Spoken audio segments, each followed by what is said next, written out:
fact, if you can see these farmers, they are aggravated, they are irritated, they are very annoyed, they are disillusioned, they are thrown into imbroglio. Kamoro moro maintie jano marel tien eno jio ting maber kendo wadhi nyime kod chenro mar Kuku mar wach maindi chenro mikele kende ka kinde kod anje folo Mbaka.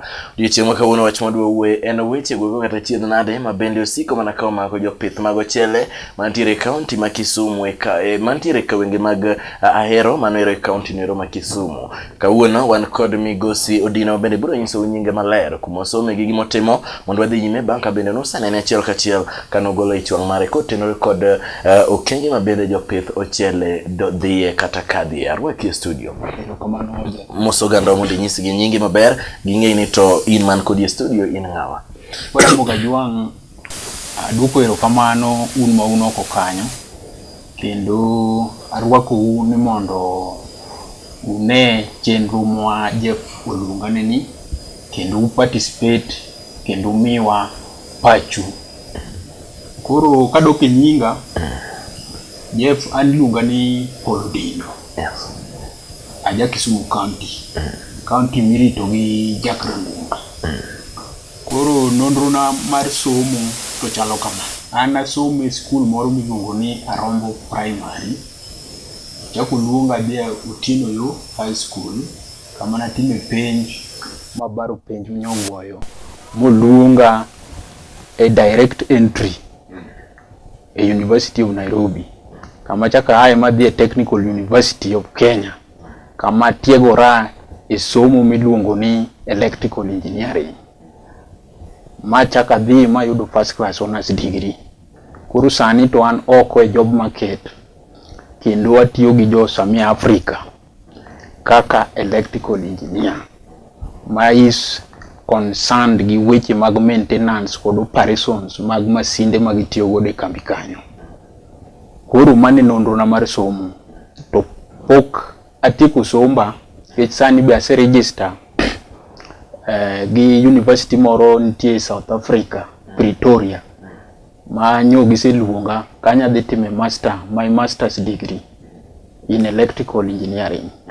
Machako next week. Yes. Erokamano. Erokamano nya Odindo arwaki wacho ni engineer Odindo mano medosa. Odindo madwaro mondo wuoye en nini waneno ka chiero ka chande ni bedo kod ichwang' mabende kano oganda nyalo paro kana gi YouTube to neno ichwang' mani golo yani wuoyo on behalf of farmers magwe ko bende pidho ochele e gwenge mag Kisumu ni golo ywak. Nyiso ni to ang'o madhi nyime gi jopith mag ochele e gwenge mag kama. Jopith magwa mag ochele nigi chandruok mang'eny Jeff. Kendo chandruoge gi nyalo romo chandruoge maromo 20. To nikech time monge go adwana chaka awacha beach moko madongo. Koro modong wanyalo biro wacho chieng' machielo. Yes. Koro mokwongo chandruok mokwongo ma farmers ma West Kano Ahero irrigation schemes ni godo. Yeah. En chandruok miluongo ni chandruok ma ikelo gi kothe mipidho. Kothe mag ochele. Iyudo ni an nyaka ne nyuola Western no irrigation scheme gi Ahero irrigation scheme osebedo ka ipure mana kothe 2. Machiel iluongo ni kodhi achiel iluongo ni IR 2793. Ma jomoko dhi skul maber luongo ni IR. Yes. Kodhi mar 2 iluongo ni Obango. Magi kothe ma kisungu dendo ni aromatic variety. Gin varieties ma ok dum ng'ar. Koro ki osepidho chendegi to koro mondo gidhi giusre e market onge. Ma kaka jopur yud duoko maber ka gisepuro chendegi onge.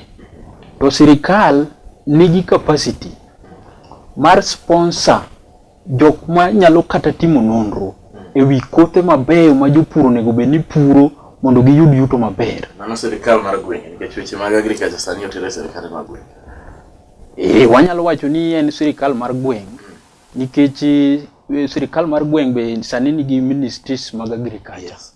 Kendo gin gi capacity mag nyalo sponsor jowuoyi mosomo maber motimo agriculture mondo tim nonro e kothe mabeyo minyalo pure West Kano irrigation scheme koda irrigation scheme mondo jopur oyud dwoko maber ndalo ma gikeyo.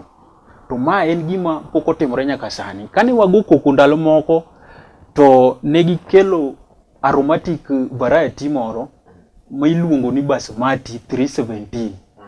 Koro this basmati 317 bende ok oduogo kelo ber moro kata matin.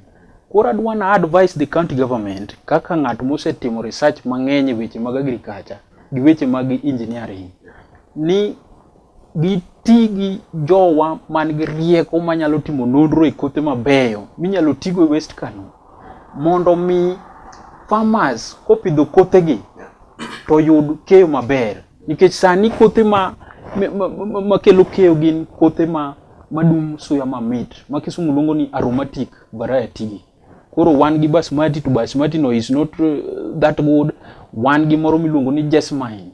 Koro gidhi gitim nonro mondo gikelne jopur kothe mabeyo ma ka gipidho to nyalo kelo keyo maduong' maber ma koro miyo gi pesa kaka gidwaro. Koro mar ariyo, wan gi farmers nigi chandruok e yor pi. Onge pi West Kano. Pi nitie kendo pi daro nyaka ji. Tiyudo ka planning gionge go maber. Seche ma pi ng'eny to gibukore ni koro bloge ma nie dago kabisa manie chiegni gi tie nam emipuro. Koro iyudo ka gipuro bloge man nitie tie nam gi to ka pi biro flood cha biro to dhi ketho chende ji ma keyo koro ok yudre kaka dware. Koro mano problem number 1. Then problem mar adek ma bende adwani wayar tiende malach en problem mikelo kod variety. Variety, ayase kwano variety, wan gi floods, mano be ayase kwano. Then mar adek en problem mikelo gi corruption. Yes. Corruption otimo nam e West Kano irrigation scheme. Ma corruption no en topic maduong' mana adwani wayar tiende kabisa. Iyudo ka farmers no yierore. West Kano irrigation scheme no chakore higa mar 1974 kaka pilot scheme. Yes. Mane sirikal ochako mondo gitim nonro ka bende ochele nyalo timo maber e West Kano. Koro ne giduogo giyudo ni ochele nyalo timo maber e West Kano bang' 2 years. Koro operation mar scheme oduogo chakore 1976. Kanye ka koro operation oduogo chakore maber.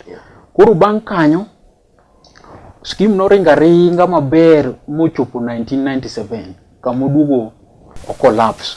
Ogore piny nikech weche mag mibadhi motimo nam. Koro wach mibadhi ni biro kama. Farmers no biro together moyierore moloso team magiloso nyaka office magiluongo office ni West Kano Farmers Revolving Fund. Koro office ni ne giyiere ji adek kaka signatories.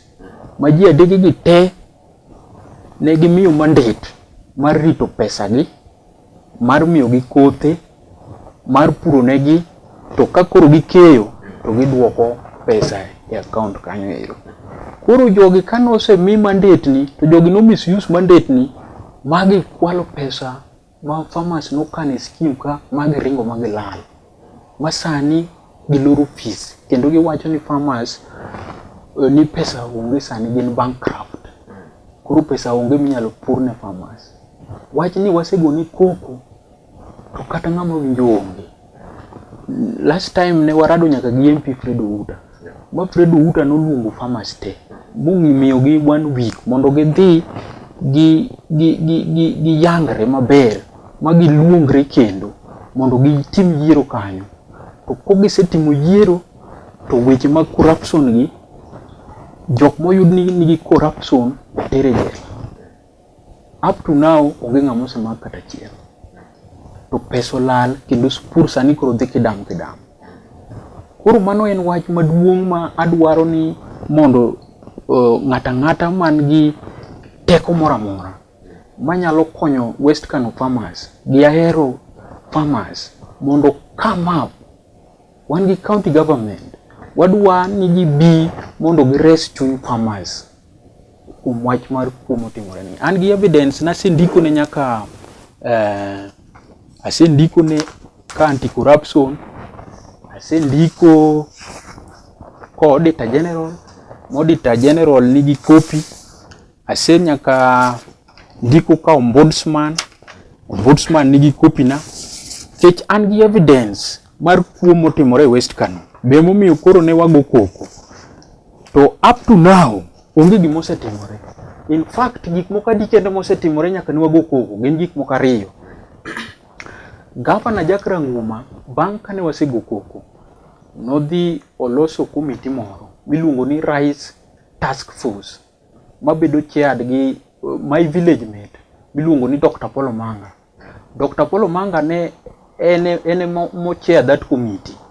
Kendo ne gitimo nonro ewi weche mag mibadhi kod weche ma sida mantiere machando jopur nyaka ne pur chakre. Mana go through those recommendations. Na yudo ka gindiko recommendations mabeyo kabisa. Kendo recommendations go ne gise hand over to the governor.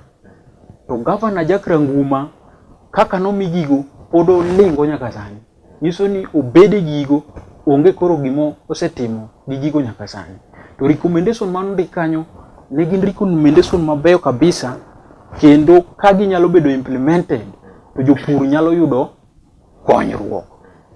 Mar ariyo mosetimore en ni bang' kane wasego koko. Seka uthuolo mar dhi achiel kachiel e county government ma Kisumu dipenje governor to recommendations manoketi gi ang'o mipogo chako tiyo kodgi. Bende seka uthuolo ndio michopo irgi achiel kachiel. Aseka uthuolo na kendo ndalo moko kanyo ne agone nyaka simu. Mano miya appointment. Mondo adhi abedane kode nikech noneno kaka go koko. No luonga mane adhi.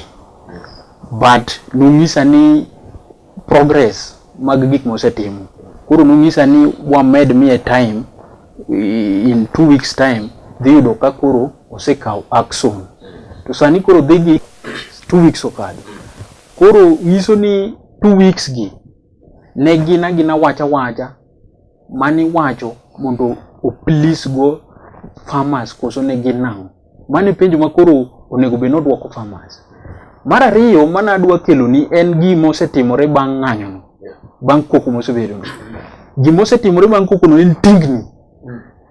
Tingni governor odugo kelo tingni 13 e West Kano irrigation scheme. Mokel mondo tigodo e weche mag pith mag ochele. Mokel mondo tigodo e weche mag pith mag ochele. To chako tero moko ahero. To up to now tingni gi poko chako tich. Kendo gilinga kanyo nyal mako gi. Mariembo gi onge koso pok sa pitho. Pitho sa onego beni pitho continuously. Mano bene point number 4 mana dhi kelo.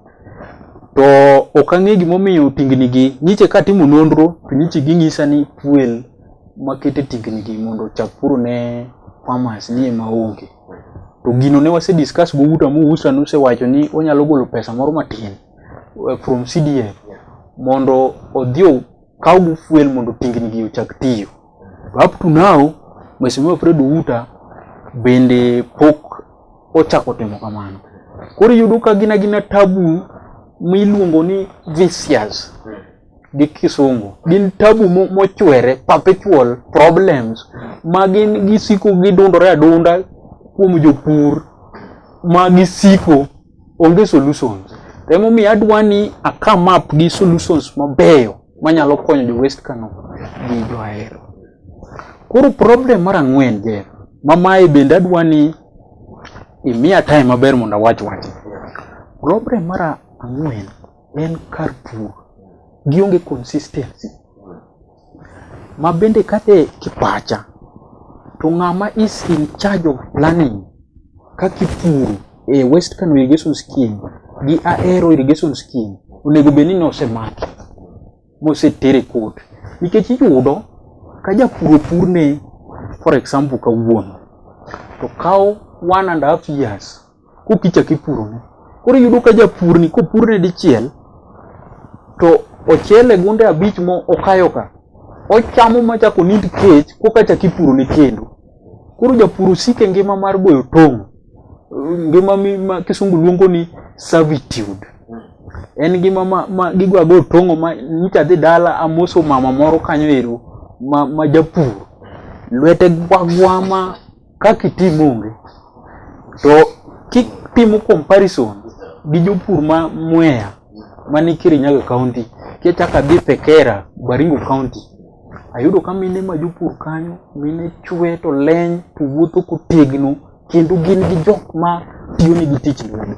To marwa ma Kisumu County ni ang'o motimore? Mon odenyo, mon bonyore mana gi paro. To kata to mato en tich ma gisetiyo bang' 50 years.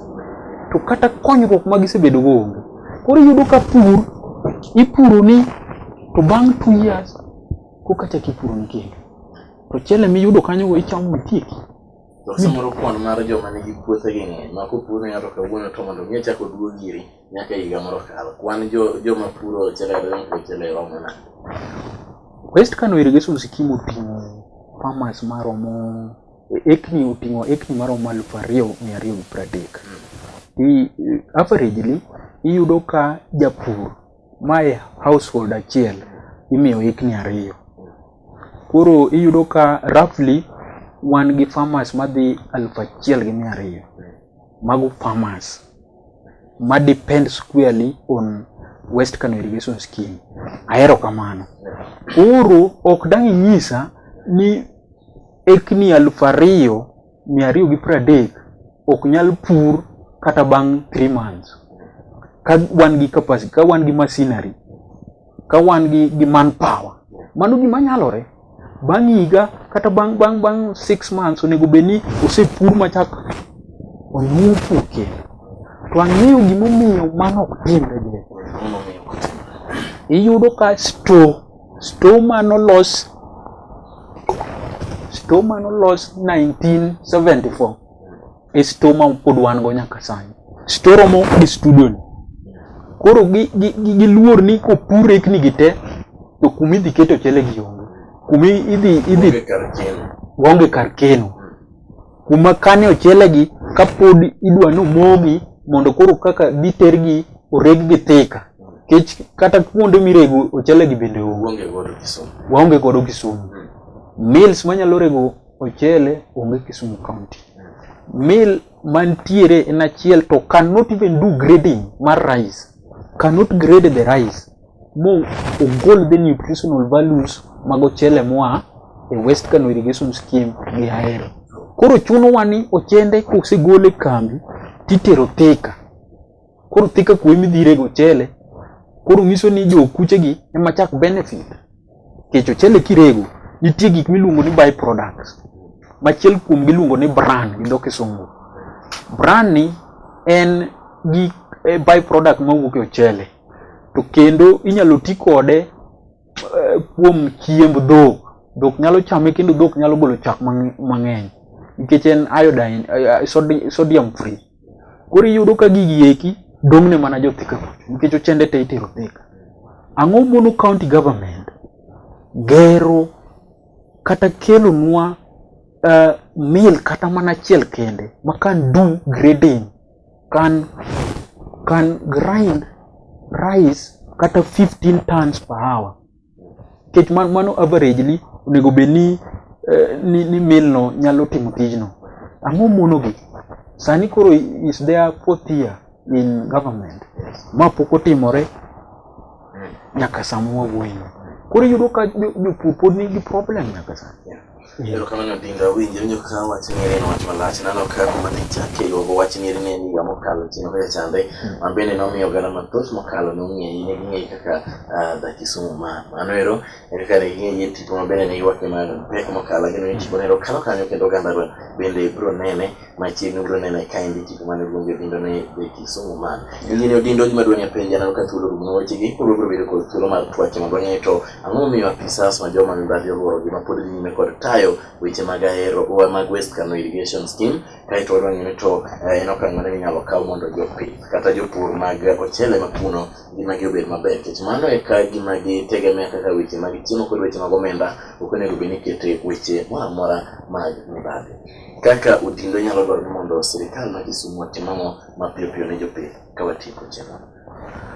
Sana sana yes, ka abedo brief adwaro ni our leaders man wayiero kochakore MCA mabe nindo kabisa emomiyo bende wach MCA ni kanyiche Isaac Hassan wacho ni gi golo requirements ma ibiro tigodo e yiero jotendwa to an wach ni no na support kabisa kendo mane gima support from Isaac Hassan ni ng'ato mondo yiere kaka MCA nyako bed gi diploma and above. Magi gik ma ose chwanyo farmers kabisa nikech giseyiero jotelo ma ok odhi sikul ma kata kaka gilu weche ma chando farmers e county assembly kata parliament kata wherever they are onge otamogi. Koro gi mokwongo tik I blame jotendwa squarely nikech weche gitimore to gineno to gin gi capacity mar contract auditors madhi tim nonro ewi mibadhi manotimore e West Kano Irrigation Scheme kod ahero kaka Budalangi notime kaka Bunyala notime Bunyala bende ne nitiere the same problem ta Babu na Mwamba nodhi mo report that problem ka anti-corruption ma jogo sani osebedo brought to book to marwa ni jotendwa olinga onge gima gisetimo wane magiwewa gi tijegi wayware go kendwa to wan ng'ini samoro pok wayudo resources ma wanyalo contract with these auditors mondo dhi check bugego mondo koro wayud report maber kaka koro auditor general ne penja ni to ere report from the auditors mondo mi koro watigi report ni mondo watergo jogi court mano pok otimore. Koro akwayo jakranguma gi team nigi up their games gi contract auditors mondo dhiyo tim nonro ewi mibadhi manotimore nikech pesa olal over 100 million to pesa ni kumodhiye okwang'eyo jok mano yier kaka signatories gi sani koro ringo mana gi mtokni madongo moko ba winjo ni gero mana ute landi Kisumu City to kata ng'amo osemako gi yonge Jeff adwa kuni ni kidwa ng'eyo ni ng'ato timo mibadhi to ng'eyo yot kabisa nikech jogi kanijierogi most of them were primary teachers ma salary man gichamo was just 20,000 to 20,000 ne gidake ute mag mabati gi makor gi low to banka no serwa gi ofisni things no change abruptly to kwatimo nonro to kata loan man gine gidhi giole bengi beonge. Koro ng'isi ni lifestyle can make somebody be identified kaka ng'at moro motimo corruption nikech how can you change your lifestyle all of a sudden after you have just been elected in an office to serve the farmers? Mano en wach matek ma kata wanyiero to an tunya pod lit nikech mama wa is a farmer kendo ane makoro achunge lori nikech jogi kawo advantage gi farmers mar farmers gi ni farmers gi kodhi school koro gitimo gi atimani divide and rule kaka nyoro nyo ka wasetimo tim maberni ni to gikawo farmers 20 gidhi gibedo go hotel kamoro to gimadho go chai to ginyiso gi ni weche go wabro loso beduru mos teru weche mos ubro riembonwa investors koro jogi duogo ling ma we adieri man wasechako mondo mi wayud kuma pesa mag farmers modhi.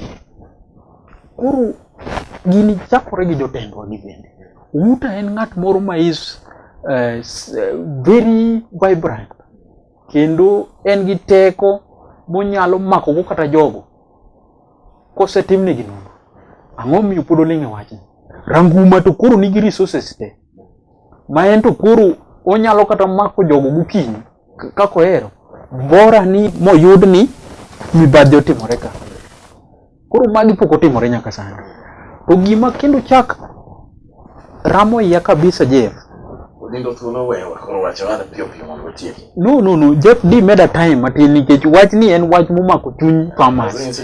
Kendo farmers meda pressure kabisa. Nikech giwacho ni to koro wach mani ichakonwa ni dak tiek ma wach ni mondo wayud lokruok. To up to now pok ayudo tie wach ni kumusi chopi. Wach ni bro romo wasechake maber lolo e TV kaindi kendo bro ni nyime wacho ni bro chako we wach ni yokorum kawuono. Kawuono wachake mondo winyi to be nitiere dwoko monyalo yudo kawuok kuom jotelo wacho gi bro kod tingi mabe wacho ni nonyo to pogo chago tijigeki mabe ni to jopith mago chele inyalo konyi gi nade kamano their main source of income. Kaka inyalo kony farmers gi en ni farmers gi onego oyiere kendo manyien. Giyier body manyien ma oting'o joratiro manyalo kano pesa gi maber kendo ginyalo olo loan kuomgi. Mar ariyo, jotendwa moyiere parliament nitiere gimiluongo ni Irrigation Act manolos 1974. Irrigation Act ni was very inhuman. So I expect ni jotendwa gi otem odhio amend kata gi appeal mabende Professor Nyong'o gini ga ijecho lwenji nosechako mondo gi amend chikegi mondo chikegi wach ni ka farmer osetiyo puodho after 30 years to puodho ni onego bed mare. Ng'eni sani farmers go chalo IDPs. Koro ginyalo olo loan, gionge title deeds, gionge everything. Mar ariyo, section 15 mar the Irrigation Act onego beni loko mondo mi the minister masani luongo ni cabinet secretary teko miluongo ni mandate mondo ogine osiem land mosebedo kaka irrigation scheme nikech nitiere lands moko but West Kano gi Ahero masani osebedo kaka irrigation scheme to ne gibedo kane oselos NIB National Irrigation Board. Koro nyalo incorporate lands gi mondo bobed kaka schemes nikech sani wan gi schemes abiriyo ma under NIB kende. Winji maber winji wachni no mana kinsi wachni pod wabiro dhi nyime kod twaki achiel kachiel majo ka chieng' sanda ne idhumo kizungu ma tek miwuoro kane ywak ne jopur ne arinyo kai wacho to kane wacho ne jopur wero otim gi nade gi kizungu kane wacho cha ka watieko chenro na wacho kendo anyalo nuoyo kai kendo ni farmers magwa gin aggravated. Kendo natuga wacho kendo ni they are very irritated. Kendo naduga wacho ni they are very annoyed. Kendo nachaka duga wacho ni they are disillusioned. Ngama disillusioned en ngama koro matumaini mare orumo, almost negligible. To achaka duga wacho wach moro ma bende ang'e ni jo Kenya mang'eny pok ong'e tiende maber. Aduga wacho ni farmers are thrown into imbroglio. Ngama obedo thrown into imbroglio en ngama koro odhi owiti machalo gima owite dustbin kama ojwang'ore kama complicated. Koro farmers wachalo kamano kech naseng'isi chien kanyo ni farmers ma West Kano Gaero odhero odenyo to gonyore mana gi pado nikech unyanyasaji mar corruption matimore West Kano. Mana inga odinga winjo ni magi duto winji kod jotelo mopogore opogore kaachiel kod jotelo mag weche mag pur e kaunti ma Kisumu gavana Sirango magi duto giwinjo kobro yudo dwoko achiel bro neno kaka wanyalo tieko wach machalo kamaendi mondo jopith mag ochele obed gi ngima maber ma ok ni ka gipuro to gisiko mana ka giywak kaeto iwito gi e bugo kaka iwachne rugi. Pero kamane wachni riporo go dugo teko dindo bedo kod ng'ikruok adgonyo kando ng'anya ko to studio mar lolwe maendi ne Kuku mar wach. Ero kamano Jeff. Ero kamano. In fact, if you can see these farmers, they are aggravated, they are irritated, they are very annoyed, they are disillusioned, they are thrown into imbroglio. Yes.